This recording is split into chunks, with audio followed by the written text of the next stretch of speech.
Get out! The conference room went silent. Naima didn't even hear her own voice crack before her knees buckled and the floor rushed up to meet her face. Someone screamed. Maybe it was Hannah from accounting. Maybe it was her own mind trying to warn her that falling in a room full of executives was the worst possible thing she could do right now.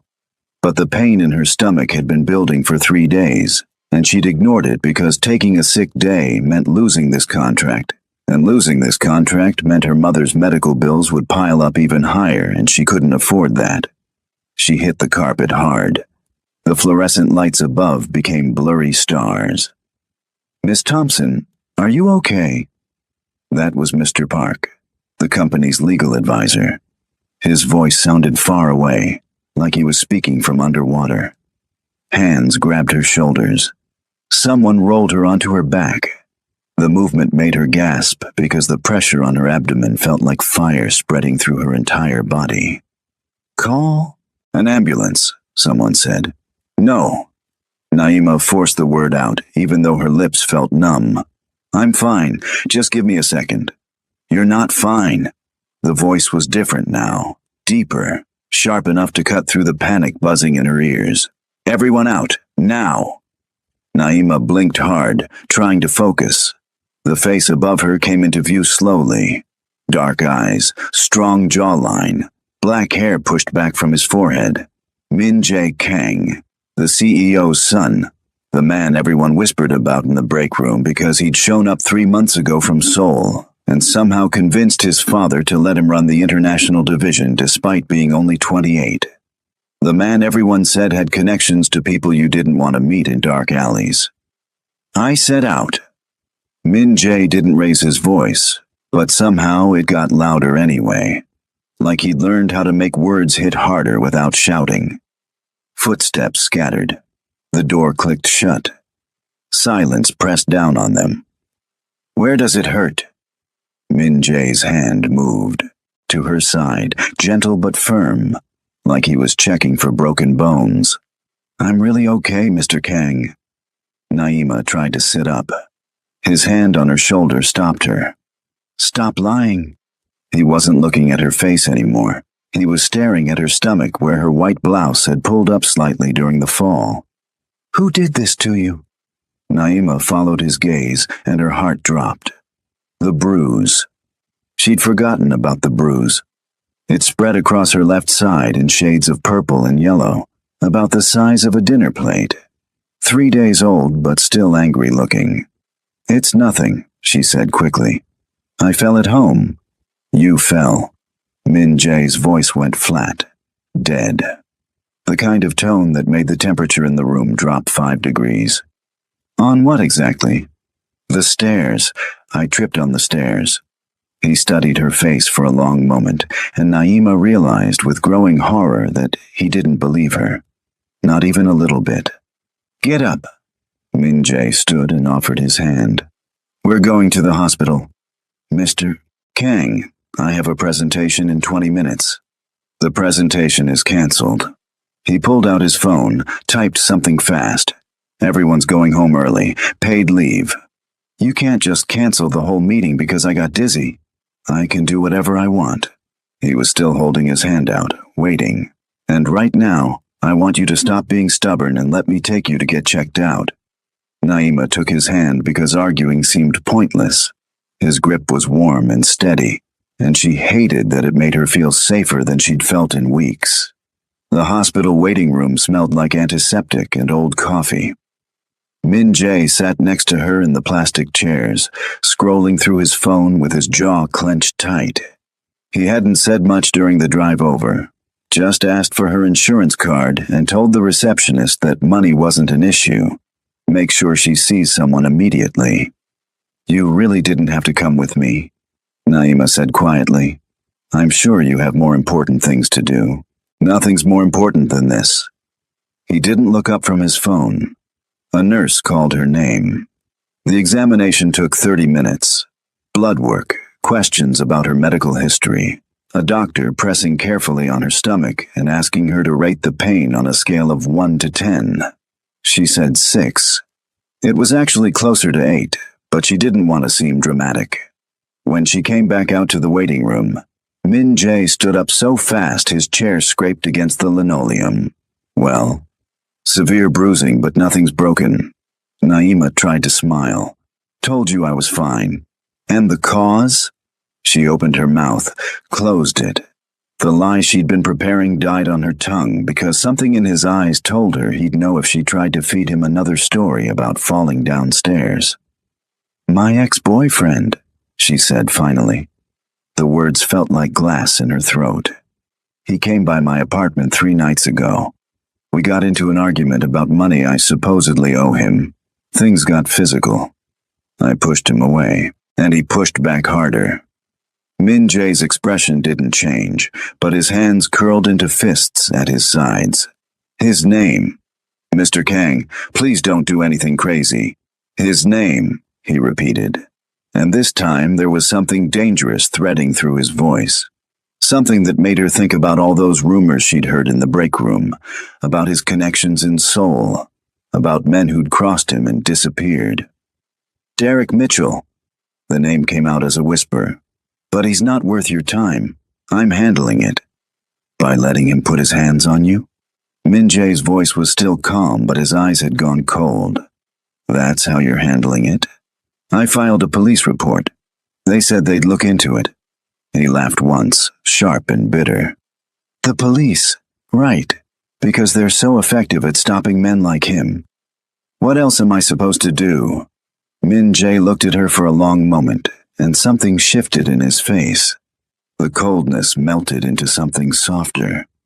Something that looked almost like concern. Let me help you, he said quietly. Why? Naima shook her head. You don't even know me. I'm just some analyst who works in your building. You're not just some analyst. He hesitated, like he was choosing his next words carefully. You've been at the company for 2 years. You never take lunch breaks because you're always working on someone else's projects. You stay late every night. You smile at everyone even when they're rude to you. And you make the best coffee in the break room even though it's not your job. Naima stared at him. You noticed all that? I notice a lot of things. He pulled out his phone again. Give me your address. I'm getting you a security system installed tonight. Mr. Kang, that's too much. Min Jae. He finally looked at her again. Call me Min Jae, and it's not too much. It's the bare minimum. She should have said no. Should have insisted she could handle her own problems. But the truth was she couldn't afford a security system, and Derek had been texting her every day since that night. Messages that started with apologies and ended with threats. Okay, she said softly. Thank you. Something flickered across Min Jae's face. Relief, maybe, or satisfaction. He nodded once and started typing on his phone again. There's a team coming to your place at 6.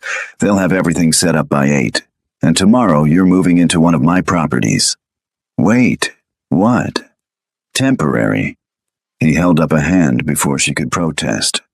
Just until we handle Derek. The building has 24-hour security and cameras everywhere. You'll be safe there. Min Jae, I can't just move into your apartment. It's not my apartment. I own the building. You'll have your own unit. Fully furnished, no rent. I can't accept that. You can and you will. His tone left no room for argument. Unless you want to keep looking over your shoulder every time you come home. Unless you want to wonder if Derek's going to show up again and this time do worse than bruise your stomach. Naima's hands started shaking. She pressed them together in her lap. He said he'd kill me if I told anyone, she admitted. That night when he hit me, he said if I went to the police or told my friends or made any trouble for him, he'd make sure I disappeared. Min Jae went very still. When he spoke again, his voice was barely above a whisper, but somehow it felt louder than shouting. He's not going to touch you again. I promise you that. You can't promise something like that. Yes, I can. He stood up and offered his hand again. Come on, let's get you home. The security team showed up exactly at 6. 3 men in black uniforms who worked quickly and efficiently. installing cameras and sensors and a new lock on her door that required a code to open from the outside. Min Jae supervised everything from her tiny living room, occasionally giving instructions in Korean that made the men work faster. Naima watched from the kitchen, feeling like she'd stumbled into someone else's life. This morning she'd been worried about losing a client contract. Now she had a CEO installing military-grade security in her apartment because her ex-boyfriend was a violent piece of garbage. All done, one of the men said, handing her a tablet. This controls everything. Cameras, locks, alarm system. You can monitor it all from your phone too. We'll send you the app download link. Thank you, Naima said numbly. After they left, Min Jae walked through the apartment one more time, checking every window and door. When he finished, he came back to the living room and pulled out a business card. My personal number. He set it on her coffee table. Not the office line. If Derek contacts you, if anything happens, if you even think something's wrong, you call me immediately. Doesn't matter what time it is. Min Jae. Naima picked up the card. Why are you doing all this? He was quiet for a moment, staring at her bookshelf like it held the answer to her question. Because someone should have done it for my sister, he said finally, and nobody did. Before Naima could ask what he meant, he was already heading for the door. Get some rest, he said without turning around. I'll see you tomorrow. Then he was gone, leaving her alone in an apartment that suddenly felt more like a fortress than a home. Naima didn't sleep that night. She kept checking the tablet, watching the camera feeds, jumping at every small sound. At 3 a.m, her phone buzzed with a text. Unknown. Number. You think some fancy locks are going to stop me? I know where your mother lives too. Her hands went cold. She grabbed Min Jae's card and dialed before she could talk herself out of it. He answered on the first ring. What happened? No grogginess in his voice. He'd been awake too. Derek texted me. She read him the message, hating how her voice shook. He's threatening my mom now. Send me your mother's address. I'll have security there within the hour. Min Jae, this is getting out of hand. No? His voice went hard. Derek getting away with hurting you is what's out of hand. This is me fixing it. Send me the address. She did. Then she sat on her couch and waited, watching the cameras until sunrise. Morning came with a phone call from her mother. Baby, there are men outside my building, her mom said, sounding more confused than scared. They said you sent them? It's complicated, Mom. Naima rubbed her eyes. She'd maybe slept an hour total. I'll explain later. Just let them do their job, okay? Naima Grace Thompson. What kind of trouble are you in? The kind where my ex-boyfriend is a psychopath. She kept her voice light, but her mother had always been good at reading between the lines. A long pause. Then, quieter. He hurt you. I'm fine now. Someone's helping me handle it. Someone. Her mother's tone shifted into that dangerous territory between concern and interrogation. Who exactly is this someone? Just a friend from work. Uh-huh. And does this friend from work have a name? Mom, I really have to go. Naima, I love you. The security's just temporary. I'll call you tonight. She hung up before her mother could push harder because explaining that her boss had essentially declared war on Derek felt too complicated for a phone conversation. Her apartment buzzer rang at 8 sharp. When she checked the camera feed, Min Jae was standing in the lobby wearing dark jeans and a gray sweater that made him look less like a CEO and more like a college student who'd wandered into the wrong building. She hit the intercom. You're here early. Moving day, remember? He held up a coffee cup. Plus, I brought breakfast. When she opened the door, he handed her the coffee in a paper bag that smelled like fresh pastries. You didn't have to do this, she said. I know. He stepped inside, looking around her apartment with the same careful attention he'd used last night. Pack what you need for a week. Clothes, toiletries, anything important. The movers will handle the rest. Movers. Minjae, I told you this is too much. And I told you it's temporary. He pulled out his phone. The new place is 15 minutes from here, same distance to the office, better neighborhood, and like I said, 24-hour security. Naima wanted to argue, but the text from Derek was still burned into her brain. The threat against her mother. The casual cruelty in those words. Okay, she said quietly. Give me 20 minutes. She packed quickly, throwing clothes and shoes into a duffel bag while Minjae waited in the living room. When she came back out, he took the bag from her without asking and headed for the door. That's it? He asked. I travel light. Good. Makes this easier. The building he took her to was in Gangnam, the kind of place with a doorman and marble floors and art in the lobby that probably cost more than her yearly salary. The elevator opened directly into a penthouse unit with floor-to-ceiling windows overlooking the city. Minjae. Naima stopped in the doorway. This is not a temporary apartment.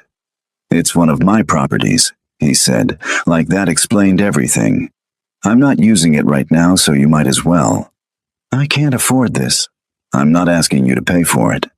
He set her bag down by the door and walked to the windows. Look, I get that you're independent. I get that you want to handle your own problems. But Derek isn't a problem you can handle alone. He's dangerous and he's escalating, and if you try to fight him by yourself, you're going to get hurt worse than some bruises. So what's your plan? Naima crossed her arms. Lock me in a fancy tower until he goes away? No. Minjae turned to face her, and something in his expression made her breath catch. My plan is to make him understand that touching you was the biggest mistake of his life. That sounds like you're planning to do something illegal. Define illegal.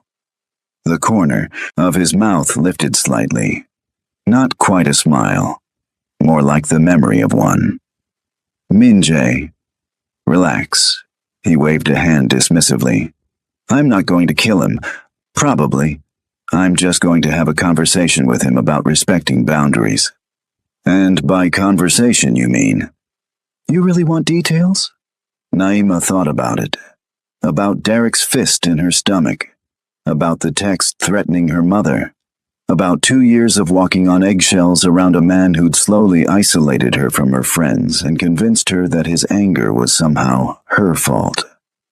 No, she said finally. I don't want details. I just want him gone. Then trust me. Minjae pulled out his phone again. I'm going to need some information. Derek's address, where he works, what kind of car he drives, his regular schedule. You're starting to sound like a stalker. Takes one to know one. He was scrolling through something on his screen. Derek's been following you for weeks. I had someone pull his social media. He's got photos of you leaving work, getting coffee, walking to your car. The guy's obsessed. How did you get access to his social media? I have people. He said it casually, like having people who could hack into private accounts was perfectly normal. Now give me what I need so I can start fixing this. She told him everything. Derek's apartment in Hongdae. His job at a marketing firm downtown. The black Honda he drove. His habit of going to the same bar every Friday night. Minjae typed it all into his phone with quick, precise movements. Good, he said when she finished. That's enough to work with. What are you going to do? Make him disappear from your life. He looked up from his phone, and his eyes were gentle despite the hard edge in his voice. But first, we're going to make sure you're actually okay. When's the last time you ate a real meal? I had coffee this morning. Coffee's not food. He was already heading for the kitchen. Sit down. I'll make something. You cook? I'm Korean.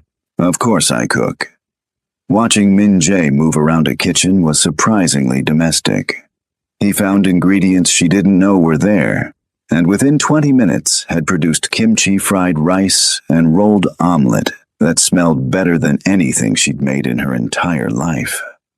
They ate in silence for a while. The food was good. Really good. And Naima realized she couldn't remember the last time someone had cooked for her without expecting something in return. This is amazing, she said between bites. My mom's recipe. He poked at his rice with his chopsticks. She used to make it every Sunday when I was a kid. Used to? She passed away 5 years ago.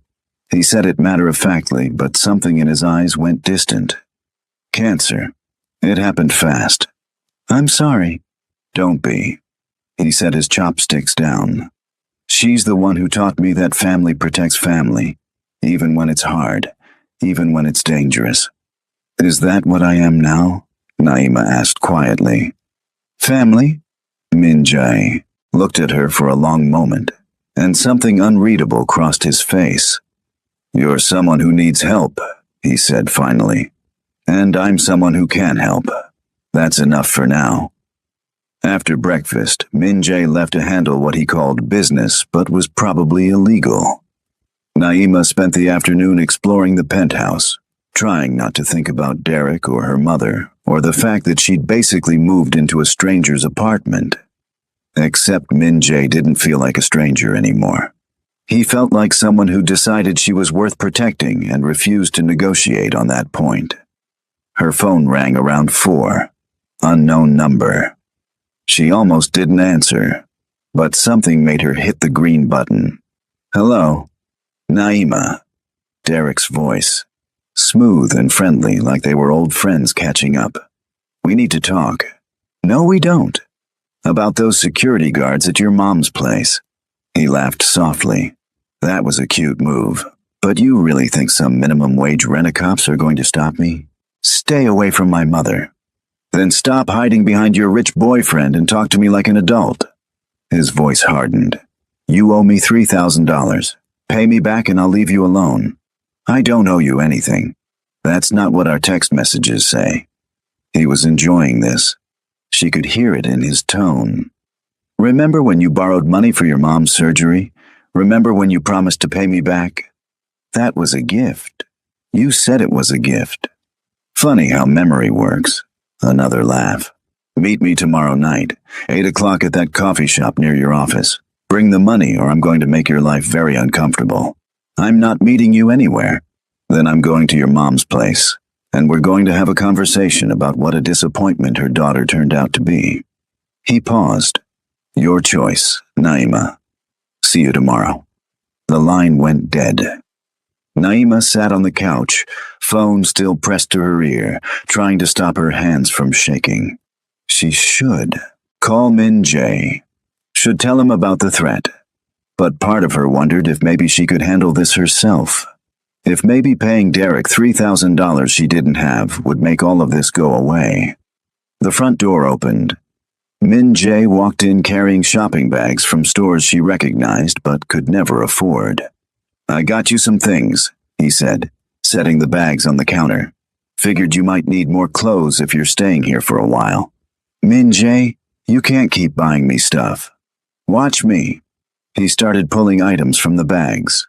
Designer jeans, soft sweaters, a winter coat that looked like it cost more than her rent.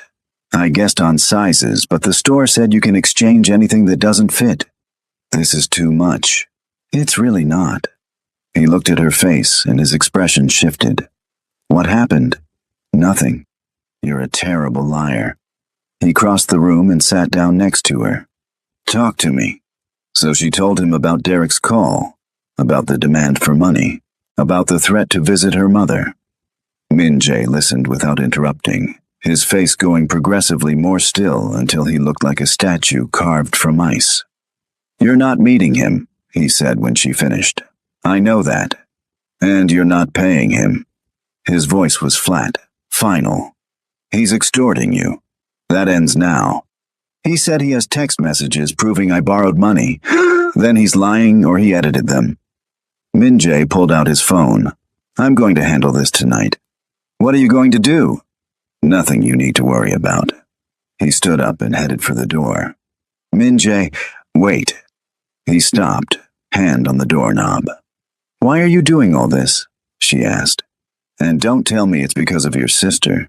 There's something else. He turned around slowly, and the look on his face made her heart do something complicated in her chest. Because you remind me of her, he said quietly. My sister. She was strong and stubborn, and she always put everyone else first. She dated a guy who hurt her, and she never told anyone because she thought she could handle it alone. By the time we found out, it was too late. He'd isolated her completely, and she was too scared to leave. One night she tried anyway, and he killed her for it. The silence after Min Jae's confession felt heavy. Naima wanted to say something, anything, but words seemed wrong when he was standing there looking like he'd ripped open an old wound just to show her why he cared. "I'm sorry," she finally managed. "That's horrible." It was 4 years ago. He wasn't looking at her anymore. His eyes were fixed on something past the windows, maybe the city lights, or maybe just the memory. I was in Seoul running a different kind of business, the kind my father didn't approve of. When I got the call that she was gone, I came back and found out the guy had been hurting her for months. Everyone knew, but nobody did anything because he was rich and connected and people were scared. What happened to him? Min Jae's expression went dark. He disappeared. Some people say he moved to Japan. Others say he's at the bottom of the Han River. Nobody looked very hard to find out. The implication hung between them, and Naima realized she should probably be scared of this man who was casually admitting to possible murder. But she wasn't. Instead, she felt something closer to relief because someone finally understood why running from Derek wasn't as simple as just leaving. "I won't let that happen to you," Min Jae continued. "Derek thinks he can threaten you and you'll just accept it because that's what you've always done. He's counting on you being too tired or too scared to fight back. But he doesn't know about me yet. And when he finds out, he's going to wish he'd never touched you." He left before Naima could respond. The door closed softly behind him, and she was alone again in a penthouse that felt too big and too empty. She tried on the clothes he'd bought. Everything fit perfectly. The sweater was cashmere and softer than anything she'd owned before. The jeans were the exact shade of dark blue she always looked for but could never afford. Even the coat had her style written all over it. He'd been paying attention, not just to how she worked or whether she smiled at people. He'd been watching what she wore and how she carried herself and what made her comfortable. That should have felt creepy, but somehow it just felt like being seen. Her phone buzzed with a text from her mother. "Mom, those security men are very handsome. Are you dating one of them?" Naima.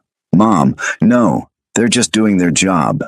"Mom, the tall one asked about you, wanted to know if you were always this stubborn." Naima. "And you said?" "Mom, I said yes, obviously. Also, I invited them in for coffee and they told me their boss is very concerned about your safety. Seems like a good man, this boss of yours." Naima. "He's just being nice." "Mom, nobody's that nice without a reason. He likes you."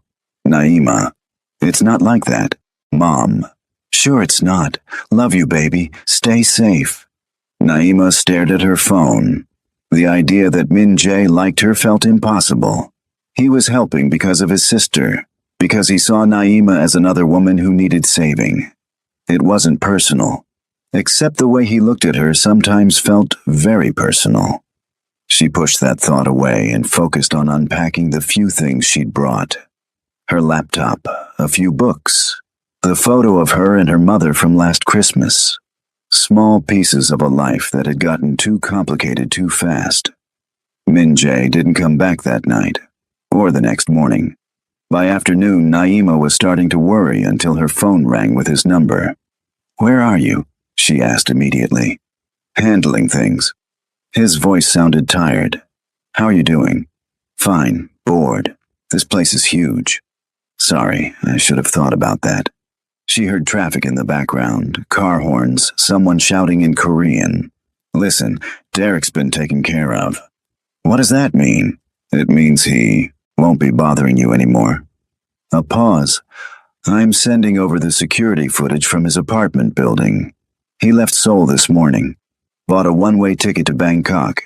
He won't be coming back." Naima sat down on the couch. "You scared him out of the country?" "I had a conversation with him about respecting boundaries. He decided a fresh start sounded nice." Min Jae's voice was casual, but Naima could read between the lines. Whatever conversation they'd had involved things she probably didn't want details about. "Thank you," she said quietly. "Don't thank me yet. He might try to contact you from Thailand. If he does, block him immediately and let me know." "Okay, I have to go. I'll be back tonight. We can get dinner or something. You don't have to babysit me. I want to." He said it simply, like it was the most obvious thing in the world. "I'll see you at 7. Dinner turned into bibimbap from a restaurant down the street that Min Jae claimed had the best dolsot in Seoul. They ate on the balcony with the city spread out below them and talked about everything except Derek. She learned that Min Jae had studied business in New York but hated it. That he'd come back to Korea and spent 3 years working for organizations his father definitely didn't approve of.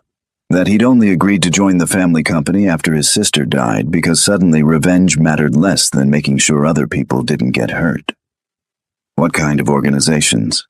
Naima asked carefully. "The kind that operate outside normal business hours." He poked at his rice. "I ran protection services, helped people who couldn't go to the police, solved problems that regular law enforcement wouldn't touch." "Like a private security company?" "More like a very particular kind of problem solver." He met her eyes. "I've done things I'm not proud of. Hurt people who probably deserved it, but maybe not as much as I hurt them. I'm trying to be better now. My father thinks joining the company will help me go legitimate. Sometimes I think he's right. Other times, I miss the old work." "Do you still have connections to that world?" "Always." He said it without hesitation. "Once you're in, you never really get out. You just learn how to balance both lives." They finished eating and moved inside. Min Jae put on music, something soft and instrumental that filled the apartment with gentle sound. Naima sat on the couch and watched him move through the space like he belonged there, even though he'd told her he never used this place. "Why did you give me this apartment if you never stay here?" she asked. "Because I knew you'd need somewhere safe, and this was the most secure place I own."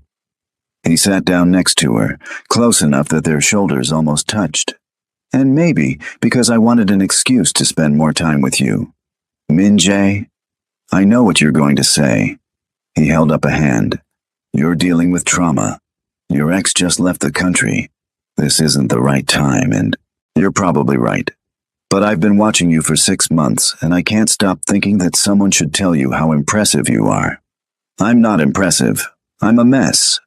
You're a mess who shows up every day and does her job perfectly while dealing with an abusive ex and a sick mother and medical bills that would break most people. You're a mess who smiles at everyone even when you're in pain. That's not weakness. That's strength." Naima felt something crack open in her chest. "I don't feel strong." "Nobody does when they're surviving." He shifted closer and his hand found hers on the couch. "But you're here. You're safe. And you're going to be okay." His hand was warm and steady, and Naima realized she wanted to believe him. Wanted to trust that maybe life could be simple for once. That maybe letting someone help didn't mean she was weak. "Thank you," she said softly. "You keep saying that. Because you keep doing things worth thanking you for." They sat like that for a while, hands touching, music playing, the city glowing outside the windows. And for the first time in weeks, Naima felt like she could breathe without waiting for something terrible to happen. The next few weeks developed into a rhythm. Naima went back to work, and Min Jae made sure she always had a driver waiting outside. They had dinner together most nights, sometimes at fancy restaurants and sometimes just takeout on the balcony. He taught her basic Korean phrases, and she taught him how to make her mother's banana bread recipe. One Saturday, he took her to an arcade in Hongdae where they spent 3 hours playing racing games and shooting zombies and collecting tickets from the claw machines. She won a stuffed panda that was bigger than her torso, and Min Jae insisted on carrying it back to the car while she laughed at how ridiculous he looked. "This is undignified," he complained, adjusting his grip on the massive toy. "You're the one who said we had to get enough tickets to win it. You liked it. I did. She bumped her shoulder against his.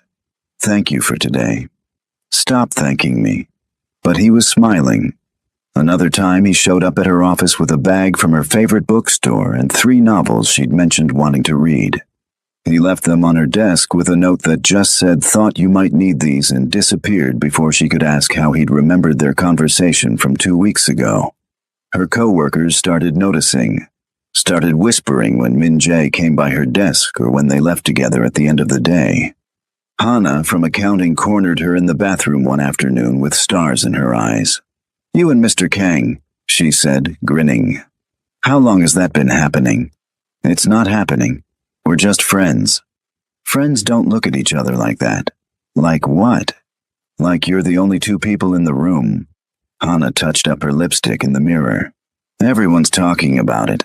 Some people think it's romantic. Others think you're crazy for getting involved with someone from that family." "What do you mean, that family?" "You really don't know?" Hana lowered her voice.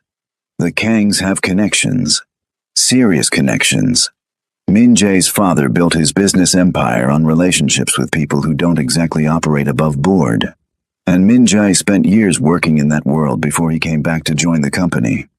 "I know about his past." "Do you?" Hana's expression turned serious. "Because there are rumors about the things he did, the people he hurt. I'm not saying he's a bad person, but you should be careful." Naima thought about that conversation for days, about the warnings and the whispers and the fact that Min Jae had never hidden who he was. He'd told her straight out about his sister, about the organizations he'd worked for, about the man who'd hurt his sister and then disappeared.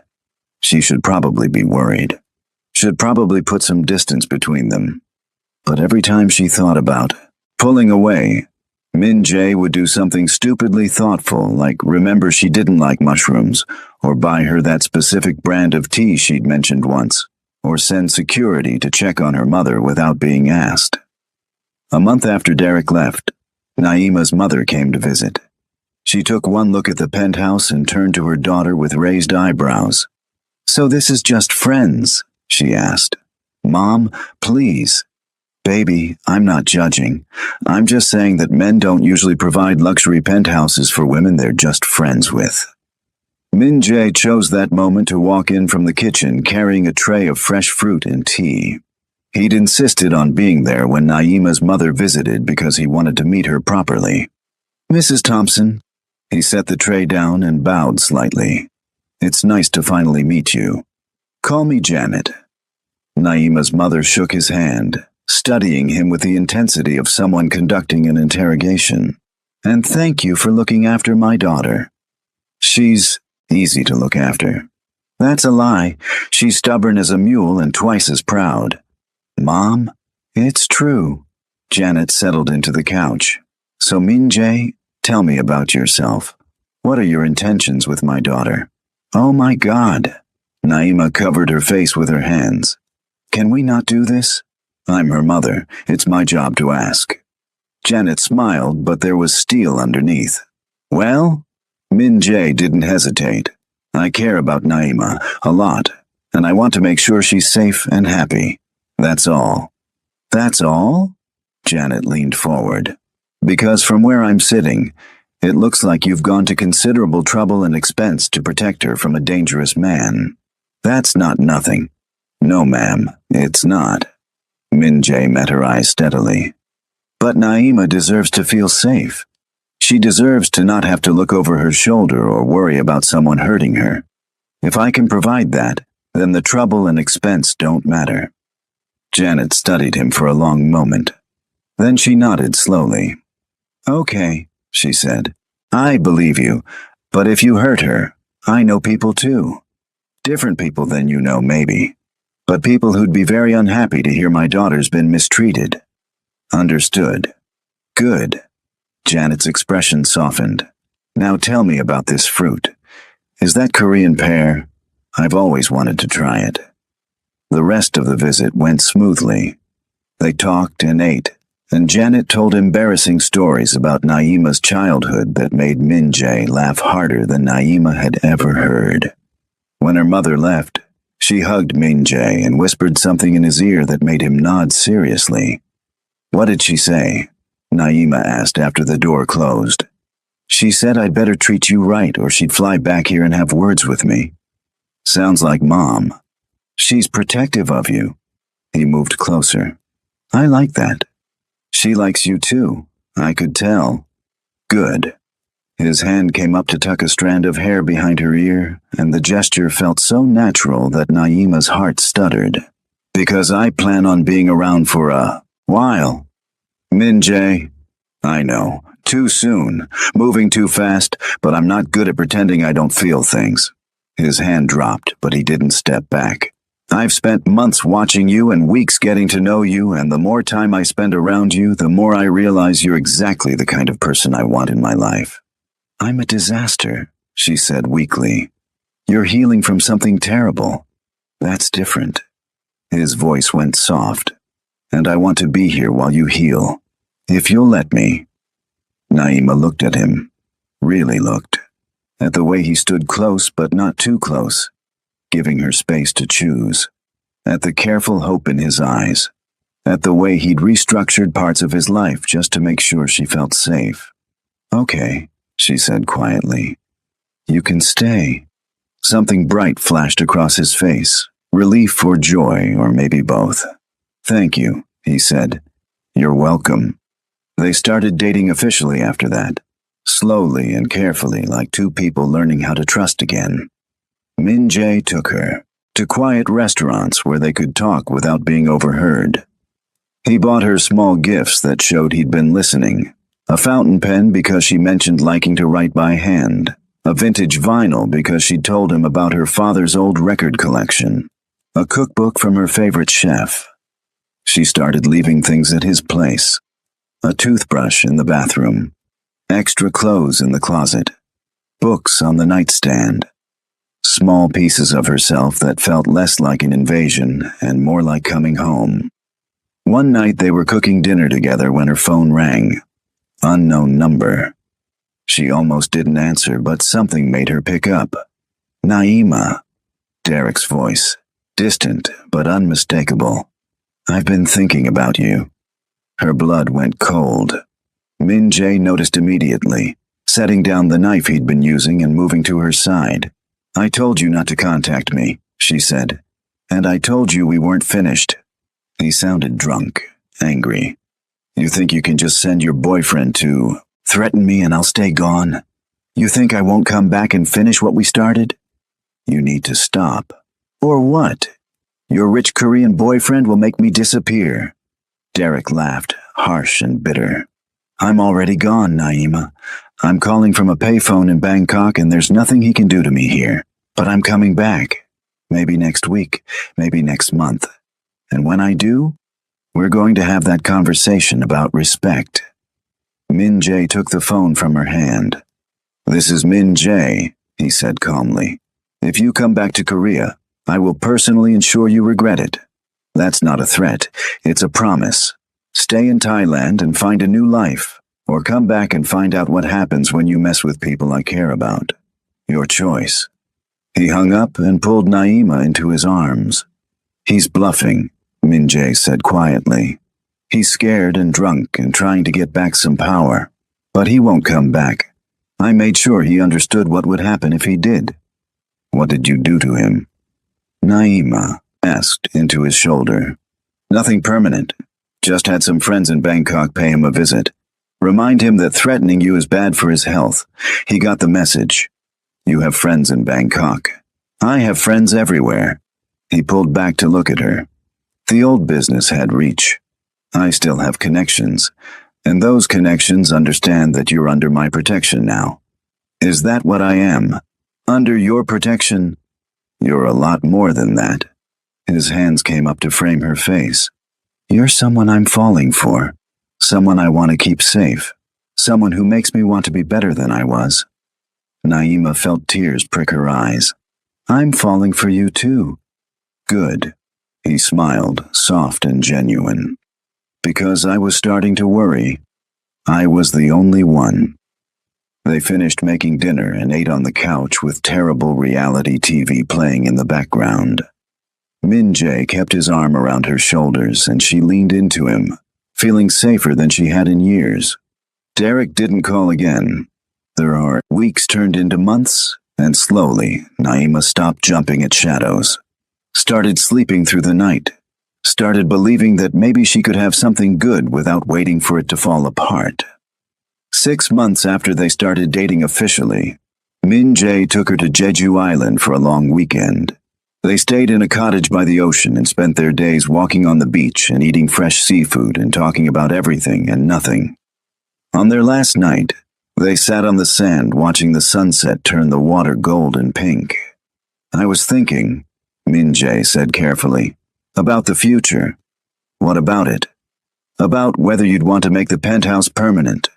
Move in with me officially." He hesitated. "I know it's fast, but it doesn't feel fast. It feels like something we've been building towards since that day in the conference room when you collapsed." Naima turned to look at him. "Are you asking me to live with you?" "Yes." He met her eyes. "I'm asking. No pressure, but I wake up every morning hoping you'll still be there, and I go to sleep every night grateful that you are. And I want that to be permanent if you do." She thought about the last 6 months, about healing and learning to trust again, about someone who'd seen her at her worst and decided she was worth protecting, about falling in love slowly and carefully with someone who understood that broken things could be beautiful. "Yes," she said, "I want that too." Min Jae's smile could have lit up the whole beach. He pulled her closer and pressed his forehead to hers. "Thank you," he whispered. "You're welcome." They stayed like that until the sun disappeared completely and the stars came out. And when they finally walked back to the cottage, hand in hand, Naima realized she'd stopped looking over her shoulder, stopped waiting for something terrible to happen, started believing that maybe this time, happiness would last. A year later, Derek sent a single text message from a number in Thailand. "Derek, I'm sorry for everything. I've been getting help, working on myself. I hope you're happy. You deserve it." Naima showed it to Min Jae, who read it twice before nodding. "Good," he said simply. Maybe he finally learned something. "Do I respond?" "That's up to you." He set the phone down. "But you don't owe him anything. Not forgiveness, not closure, not even acknowledgement." She thought about it for a day. Then she deleted the message without responding because Min Jae was right. She didn't owe Derek anything. Her life had moved forward, and he wasn't part of it anymore. Some endings didn't need words. They just needed distance and time, and the understanding that some people only belonged in your past. And some people, like the man currently making breakfast in their kitchen while humming off-key to Korean pop music, belonged in your future, in your present, in every good moment you could imagine. That was enough. More than enough. It was everything. If you loved Naima and Min Jae's story, hit that subscribe button because we've got more romance coming your way. Drop a comment telling us your favorite moment. And hey, share this with someone who needs a reminder that healing is possible and love can find you even in the darkest times. See you in the next story.